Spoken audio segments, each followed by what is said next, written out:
Woodwork Geek back here again.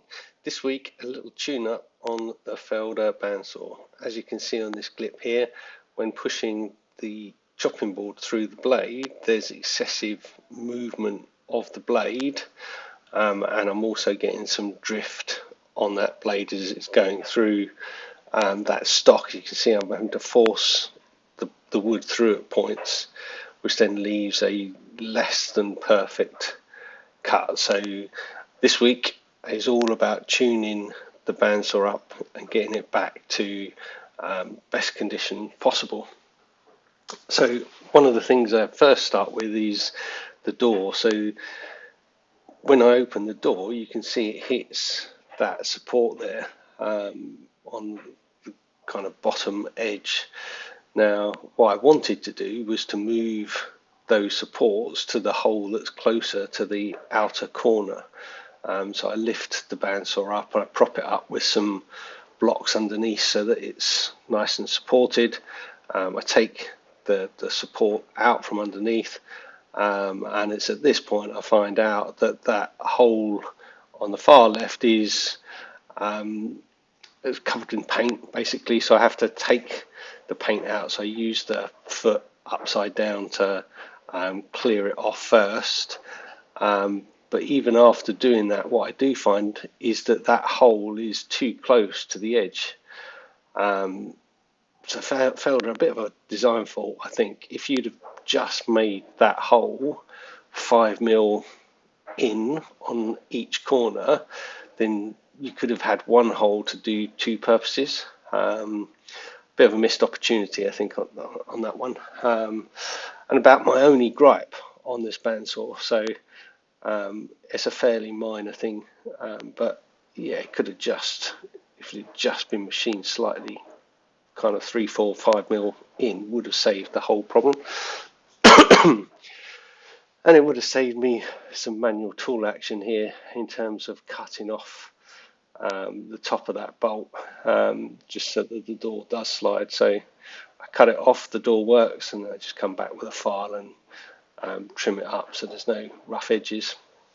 So that fixes my first problem. The second problem is that blade drift. You can just see it moving there, and it wasn't a massive fix. In essence, the rear support for the blade had moved back slightly, so all I did was loosen the ceramic back guard, push it forwards closer to the blade so there was less movement, and then tighten it back up again. So the real fix was really quite simple. So I do that top and bottom, so you can see me just checking the kind of guide underneath here just to make sure that both are done, because there's no point having the top one touching and the bottom one half a mile away. They need to be in plane really, and ideally both about 1mm or 0.5mm away from the blade, so it's not constantly rubbing on the blade, but it's not there's not a kind of chance to push the blade back massively when you put it in. Felders are pretty good, so there's a Bristol lever on the back, so you just twist the lever, pull it out, push it back in again, and you can kind of wind that adjuster on and off, and it doesn't take long. I think I was 5 minutes tops to adjust these two. The side supports for the blades were fine, there was no need to touch those. What I typically do when I set this bandsaw up is I use a piece of paper to distance the ceramic from the blade on each side, so it's virtually touching. If you know what I mean, there's literally a fraction of a millimeter between the blade and the ceramic, and that for me gets me the best possible results that I've found. Obviously, if you've got a better way, I'd love to hear it. Anything that can be done better, I'm all ears for. But for me, that works really well, and I can take some pretty thin veneers pretty consistently across a piece of wood. So I'm pretty happy with the way that they are set up. Here I'm just setting up the extractor just to get ready for a test run. So I've done all of the guide adjustments. I think I put the fence back on now. Yeah, here you go. And then I adjust that fence so that it's pretty close to the blade. So I'm aiming for a less than 1mm slice, so I can see how well the bandsaw is tracking and how well it's cutting. So I get it set up there, and then you see I switch the bandsaw on, and I do love the way the soft start on this bandsaw. It is quite dependent on electric to power it, so you do need the kind of heavy duty breakers in the fuse box. You can't have standard breakers, so don't just assume you could use this off a 13-amp plug. It will not run off a 13-amp plug. It needs a dedicated circuit, 16-amp circuit, and it's a hefty piece of kit. It might even be 20-amp circuit. Best to let your electrician deal with that. And here you can see me taking the test cut. So I just run a piece of ash through very slowly, not trying to push it through, just letting the blade cut the wood, and trying to keep sideways pressure against the fence so that the wood cuts evenly across the whole plane. And that's how I get best results. So I'm obviously using a guard to push that wood in and across, and here you can see the Bristol lever just catches the back of the wood, so I move it up, and then just go through that wood slowly. And I'm kind of thinking at this point there's something, the blade must have something wrong with it, because it should cut that piece of wood a lot quicker than that. And you can see as I take it off, there's a number of burn marks on that piece of wood, so that blade is kind of done. And it's done 6 months, so I can't complain too much. I would have liked to have got a little bit more out of it, but I have been using the bandsaw, so I can't complain too much. You can see that veneer is quite thin, and it is quite uniform, so I'll bring it up to the camera in a minute. And you can see it in a bit more detail, so you can see the burn marks where it's got hot and the kind of resin coming out of the wood. But that is a thin veneer, so you can see the flex in it. And obviously a nice picture of my jacket here. It's and my watch. Obviously 2024 I need to get up on my camera game, because that is not good enough. I do apologise, but that kind of caliper there is showing multiple measurements across the whole veneer, and I can assure you it's kind of 0.60 to 0.69 millimeters, so 0.01 of a millimeter run out across the whole surface, which for the kind of work that I do with chopping boards and such is more than perfect. So given I found the blade is blunt, my next job is to replace the blade. So the Felder's pretty simple, I'd say, to change it. It doesn't take long. This is kind of in real time, and you can tell I'm not exactly trying to break any speed records here. You've got the two knobs on the side, and the extractor guard to undo to get the case kind of open. You've got the pin that goes in the table. I just slacken off the tension from the blade, so I do tend to run my blades quite tight, so they read more than the gauge kind of says. That for me works better than just tensioning to what the kind of guide says. You can see, just get that out, and then I have the joy of getting it wrapped up. So 1 foot down, and then you twist the blade carefully, and I probably should put some gloves on to do this, but I've done it a few times. I'm just inspecting the blade there, and I can see some blunt tips, so kind of confirm that it's done.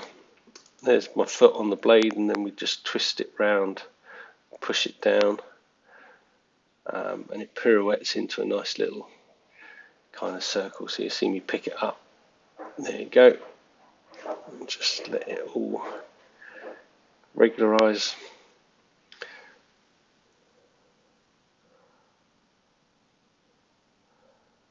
And then we have some scrap metal. Luckily I keep a spare blade for the bandsaw. I tend to use tough saw blades from Wales. They get delivered. They're not overly expensive, and I got 6 months out of that blade, so more than comfortable.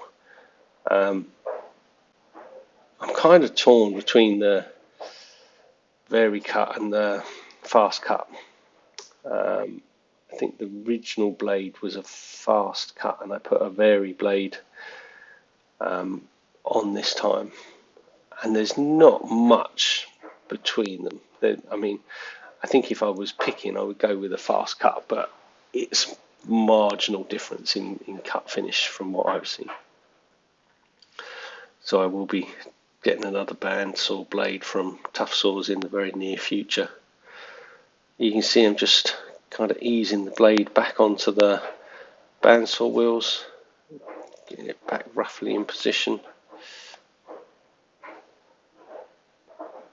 and then get the top on, and then start applying the tension. And as I put a little bit of tension on, you'll see me then spin the wheel just to make sure it's running in plane. Nothing falls off or goes awry. Good look round, and then I'll tension it up some more.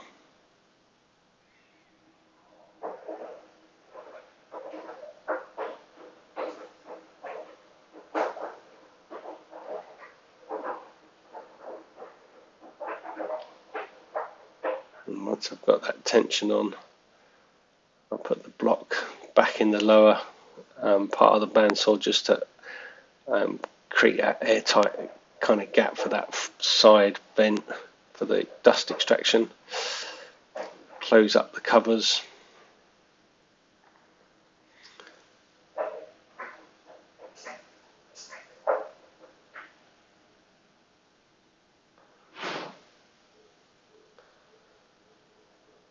And then we're almost done.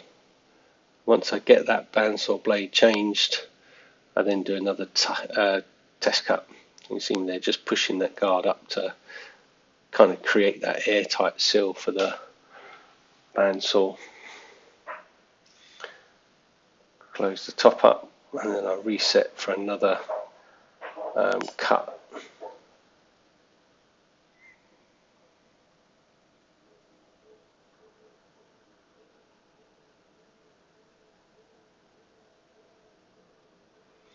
I think the second cut I use a laminated piece of wood, so a cut from a picture frame I did.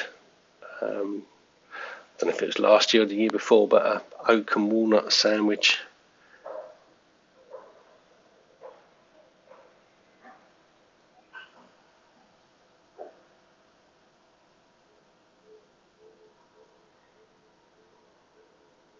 Here I go, bring the fence in to get a nice thin shaving again.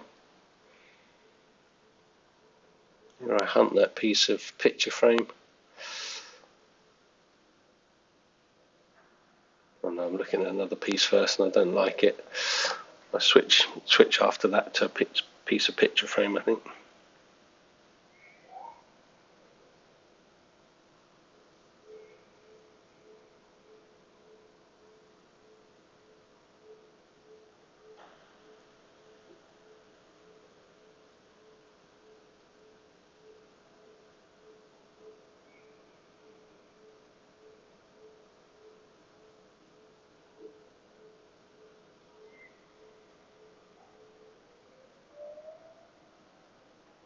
There it is.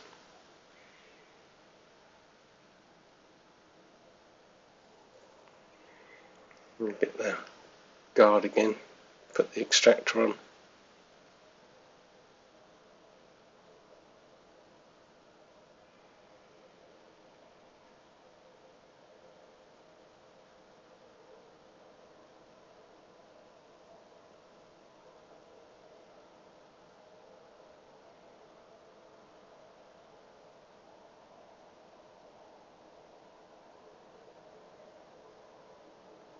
You can see the blade's quite happy to cut at a much more steady feed rate than the blunt blade was.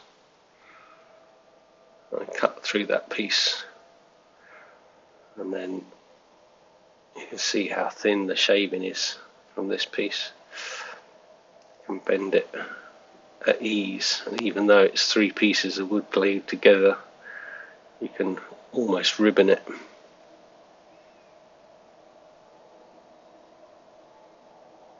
And that basically tells me that my bandsaw is good to go. Thank you for watching. Hope you liked the video, and if you did, subscribe.